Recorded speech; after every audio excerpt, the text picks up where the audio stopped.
ಅಭಿಲಾಷಿಸುವುದು ಯಾವುದೆಂದರೆ, ಗಲಾತ್ಯ ಪತ್ರಿಕೆ 5ನೇ ಅಧ್ಯಾಯ 17ನೇ ವಚನ ನಮಗೆ ಹೀಗೆ ಎಚ್ಚರಿಸುತ್ತದೆ. ಯಾಕೆಂದರೆ ಶರೀರ ಭಾವವು ಅಭಿಲಾಷಿಸುವುದು ಆತ್ಮನಿಗೆ ವಿರುದ್ಧವಾಗಿದೆ. ಆತ್ಮನು ಅಭಿಲಾಷಿಸುವುದು ಶರೀರ ಭಾವಕ್ಕೆ ವಿರುದ್ಧವಾಗಿದೆ. ನೀವು ಮಾಡಲಿಚ್ಛಿಸುವುದನ್ನು ಮಾಡದಂತೆ ಇವು ಒಂದಕ್ಕೊಂದು ಹೋರಾಡುತ್ತವೆ. ಮತ್ತು ಶರೀರ ಭಾವದ ಕರ್ಮಗಳು ಹೀಗಿವೆ. ಗಲಾತ್ಯ ಪತ್ರಿಕೆ 5ನೇ ಅಧ್ಯಾಯ 19ನೇ ವಚನ,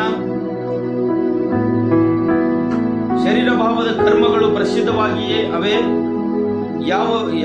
ಯಾವುದೆಂದರೆ ಜಾರತ್ವ, ಬಂಡುತನ, ನಾಚಿಕೆಗೆಡಿತನ, ವಿಗ್ರಹಾರಾಧನೆ, ಮಾಟ, ಹಗೆತನ, ಜಗಳ, ಹೊಟ್ಟೆಕಿಚ್ಚು, ಸಿಟ್ಟು, ಕಕ್ಷಭೇದ, ಭಿನ್ನಮತ, ಮತ್ಸರ, ಕುಡಿತನ, ದೌಂದೌತಣ ಇಂತಹವುಗಳೇ.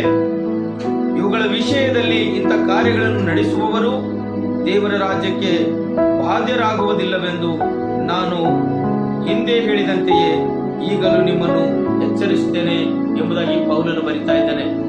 ಪ್ರಿಯರೇ, ನಾವು ಜಾಗೃತಿಯಿಂದ ಈ ಲೋಕದಲ್ಲಿ ಜೀವಿಸಬೇಕಾಗಿದೆ.